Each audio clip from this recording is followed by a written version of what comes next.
What's going on, guys? Stevie Hall with Resurgent Designs here. Going to be going over another table build. This is a walnut in matte black.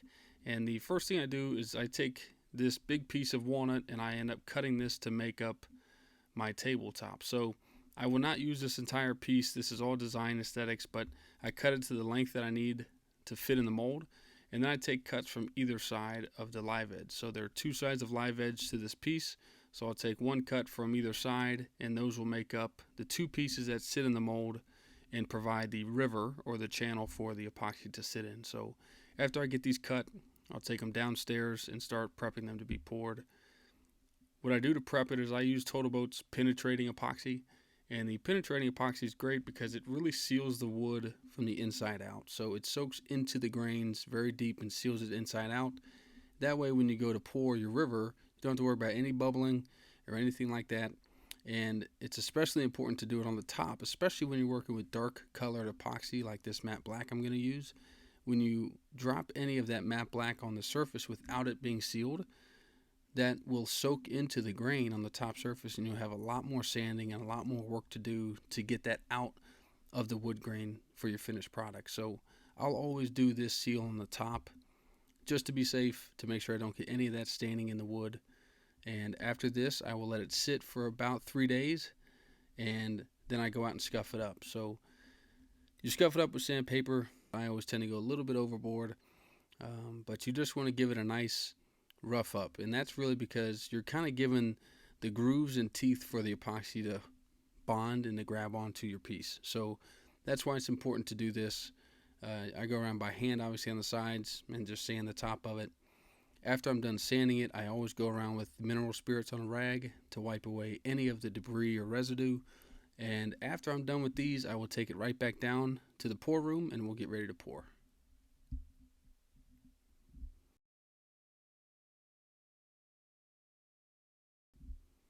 So here I am. This is one of two pours that I did for this table.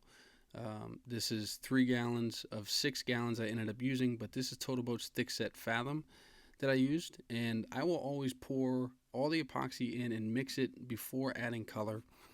That's because when you start mixing epoxy, it gets really cloudy, and that's when the activation's beginning, and then it gets back to a clear state when your mixture's proper. So I like seeing that before I add the color.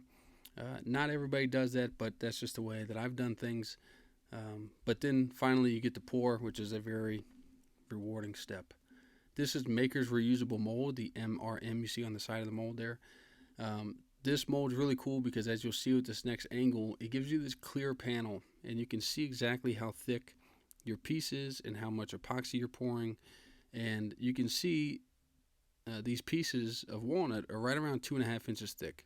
And that's ideal for me because I always want my end product to be around 2 inches thick. So that gives me enough play on the top and bottom to flatten, to sand, to do whatever I need to do to get as close to that 2-inch finished product as I'd like to be. So this again was only one of 2 pours. I did not catch the second pour on film, unfortunately, but here I am. These are unopened boxes of epoxy actually serving as my weights to weigh the pieces down and hold them in place while that epoxy cures.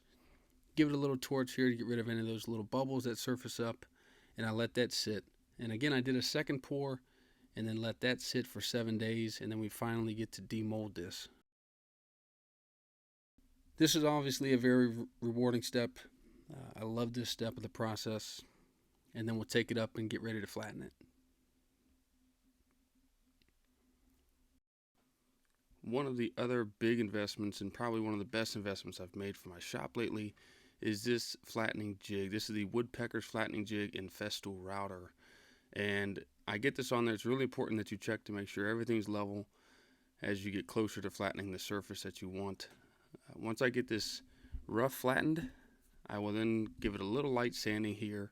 This isn't a completely necessary step, but since I have it already in place, I just like to give it a little rough sanding there. After that, I'll flip it over to its backside, and I will do the same thing to the back. I'll always go a little bit aggressive with these first couple passes, and then when I think I got it to where I like it to be, I always drop my router bit down to just the surface so I can touch it and smooth everything out and make sure it's exactly how I want. You see this little black edge here at the bottom. I really don't want that there, so this little pass over is really going to help remove that. right there and give me the exact look that I was going for. After that, give it a light sanding, and then we will pull out our track saw and get the square cuts. So this is something else that I upgraded. This is the Festool track saw. It's made a big difference for me. And the square cuts is very satisfying. You get to see the piece taking shape, and everything kind of comes to exactly how you envisioning it. So always got to use these squares, make sure everything's square. Once I get that cut, I take it over and I start doing these edge profile cuts. This is a reverse chamfer cut. I learned this from Cam over at Blacktail Studio. He has a very detailed video on it, and I plan to make one as well. But this is a really cool thing that I learned from him, and I feel like it took my pieces to the next level, really. This is a 22.5-degree bevel cut. You really have to be precise in how you measure and make sure your overhang with your track saw is consistent. Otherwise, you will not get the same cut around the entire piece, and you won't be able to match up your edges. So something you got to practice and get good at, but once you do, I feel like it's taken my pieces to another level, really, in terms of their finish. But you do that on one side. Once you get it down, then you do it on all four sides to match. After that, it's time for the base. This is outlined. I had the base on there and outlined it with the marker previously.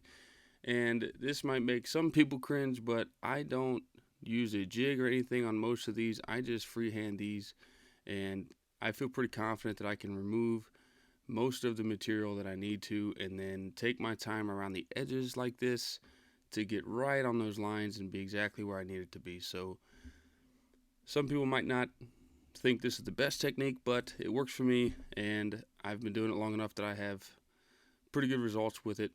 So I'll do that. I'll make sure it slides in there. If it doesn't fit exactly how I want, I use my chisel and hammer here to go around and remove any excess that I need to make sure it's a flush fit.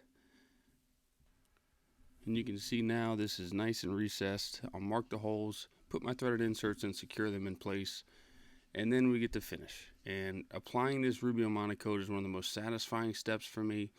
You get to see the piece come to life, and it's very rewarding. So I trowel this on there. You don't need to be this detailed with your troweling. I always tend to go a little overboard with this, but after this you'll buff it on with this and then wipe away the excess after letting it set up for 15 minutes. And your finished product's great. I couldn't have been happier with the outcome of this.